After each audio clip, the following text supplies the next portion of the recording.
What is going on, guys? It is Urban Avenger here today, and I am bringing you a brand new segment and episode series to the channel, which I'm going to be calling the Amazing Facts About Amazing Cars, which are using the footage of the vehicles themselves from the crew too, because I cannot afford these vehicles in real life. We're starting off with the Nissan Skyline GTR R34, which was introduced into the world from 1999 by Nissan.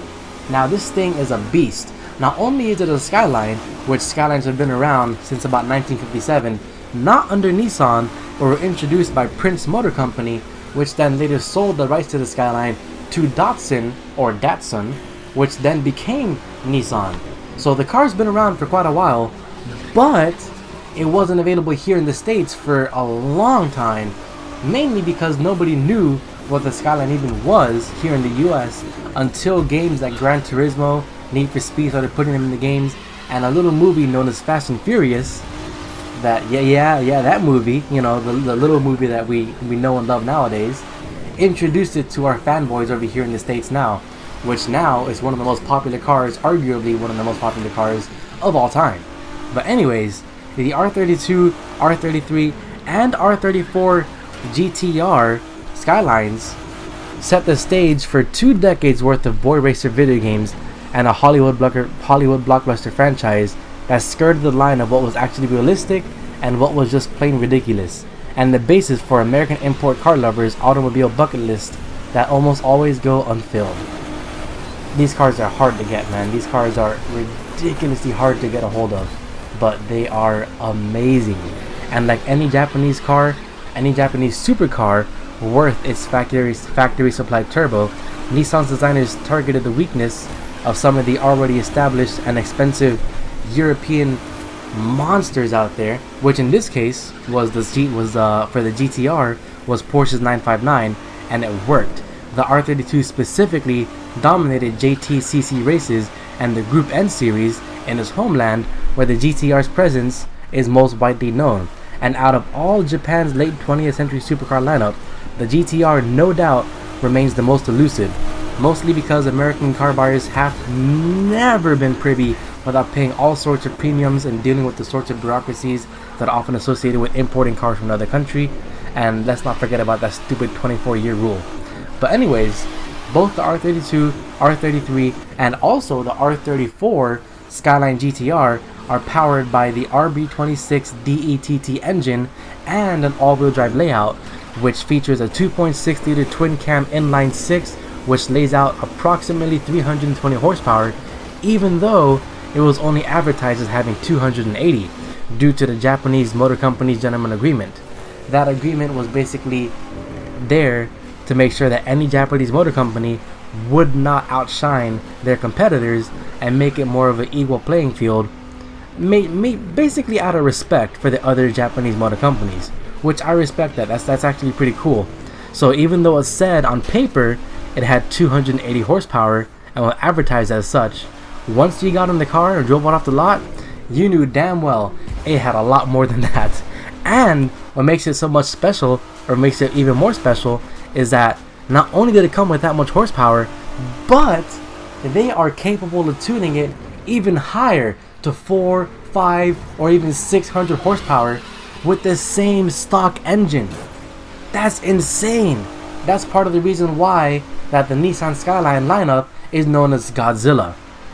The Godzilla GTR. These things are insane what you can do to them.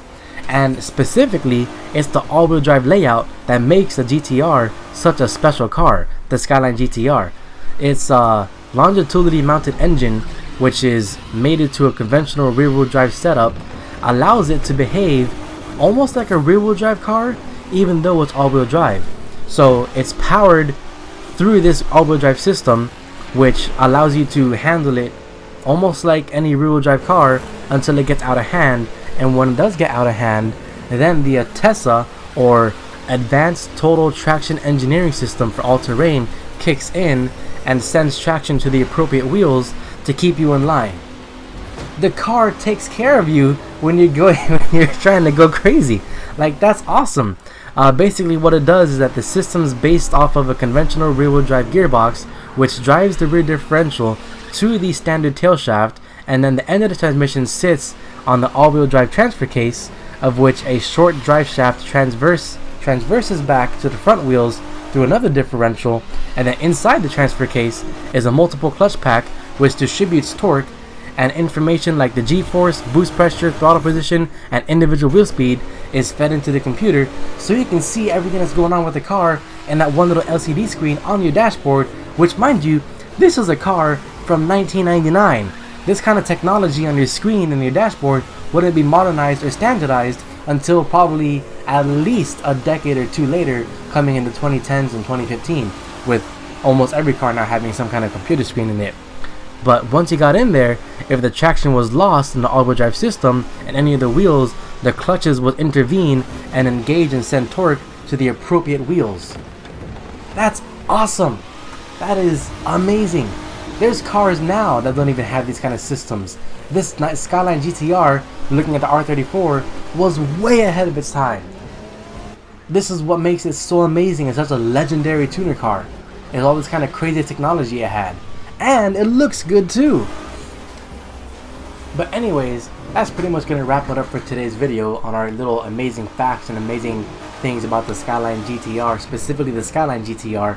The actual Nissan GTR, which is the R35, technically isn't a Skyline, so I'm going to give that car its own video later on down the road whenever I am able to afford the car in the game, let alone in real life, which I don't know if that's ever going to happen, but that car is going to have its very own video. So anyways, thank you for watching. Hope you enjoyed the video. Hope you enjoyed this new segment series I'll be doing for at least about a week, but I'll try to upload them as regularly as I can. But don't forget, so we are doing the giveaway for a $25 gift card, $25 gift card. God, I can't talk today. A $25 gift card of Xbox, PS4, or Steam. All you have to do to enter that giveaway is subscribe to the channel if you have not done so already, and comment below your favorite car, which my favorite car is actually the Pontiac GTO, but they don't have any Pontiacs in the crew too. Come on, man, there better not be some fucking DLC there on the road. But anyways, that's my favorite car. So comment below what your favorite car is, and you can get a chance to win that $25 gift card for the platform of your choice. And you have until Friday, July 13th to do so, which is when I'll reveal the winner. So go ahead, tell your friends, share the video, subscribe to the channel, let everybody know how easy it is to win a $25 gift card, and hopefully, you know, the more the merrier, we can get them going. But other than that, you guys have a great day. I'll see you guys in the next video, and also let me know in the comments below what car you want to see next, because this is the first one I want to do, and I have some more other lined up, but let me know what cars you want to see. Until then, you guys have a great day. Urban out.